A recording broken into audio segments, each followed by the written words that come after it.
When I was younger, I rented a room and lived there for a little while. I didn't have much money and was trying to save up for a nicer place. The only place I could really afford in that city was this room. It was an attic in this older house. The house had 4 bedrooms and then an attic as well. There were 2 people living in the house as roommates. Then there was me living in the attic. It was kind of weird because I didn't know the people before moving in. I also wasn't really friends with them when I lived there. I would have to walk up the stairs and sometimes see them to get into my attic.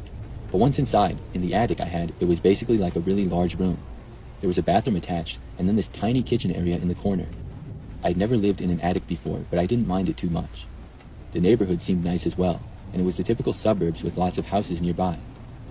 Well, one night, I was fast asleep, only to be awoken sometime in the middle of the night. After turning over in bed and closing my eyes to go back to sleep, I heard a noise. It sounded like something had hit my window. This seemed odd. Even though I was half asleep, I knew that my window was not next to a tree branch or something that would strike it, and it was too high up for somebody to knock on it. I listened, and then less than a minute later, I heard it again.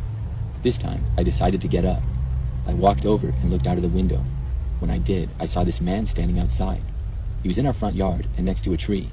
I did not recognize him, but I also couldn't see him very well with it being nighttime. The man then appeared to throw something at me. It was a rock, and it struck the window.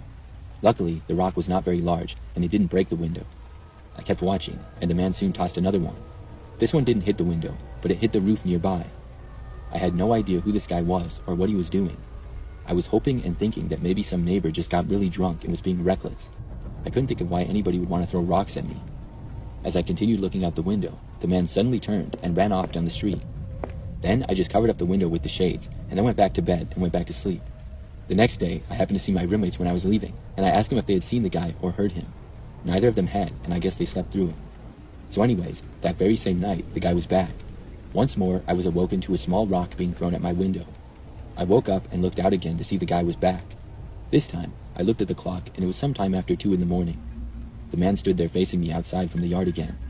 After a few moments, he fired another rock in my direction. I was seriously considering calling the police at that point. In fact, I got out my phone and was about to dial, but then the man turned and ran off into the night. Now looking back, I should have still called and reported it, but I figured that the guy was gone now and they wouldn't be able to catch him, so nothing really could be done. So then I just went back to bed. I tried to make sense of it and figure out why a guy would be throwing rocks at my window. I couldn't think of anything though. So the next day, I went to work as usual, but I happened to be out late that night. I went out with some friends and drove back home at like midnight. At the house I was renting the attic in, we did not have a driveway and just parked our cars on the side of the street. So after getting back and pulling over, I got out of my car. But then I noticed that there was somebody standing randomly in our front yard. It was not any of my roommates. I realized that it was the same guy. When I noticed that, I had a really bad feeling. But I was already out of my car and walking towards the yard now. I didn't want to turn around and go back. The guy was a ways to my right and not blocking me or anything, so I was hoping that I would be able to just walk right past him. I walked quickly, and when I approached the front step, I could sense that the man was now walking after me. I quickly made it inside and then locked the door behind me. I wondered what on earth the guy was doing now. This time though, I called the police right then and there. Then I went up into my attic. I looked outside from my window but could not locate the man. When the police got there, I remember seeing them arriving. At that point, I saw a man come out from behind a tree and attempt to run away. However, he was quickly caught by the police. They determined that he was the same individual that had been throwing rocks at my window. I never found out why he was doing that though. I'm just glad that after that, it stopped.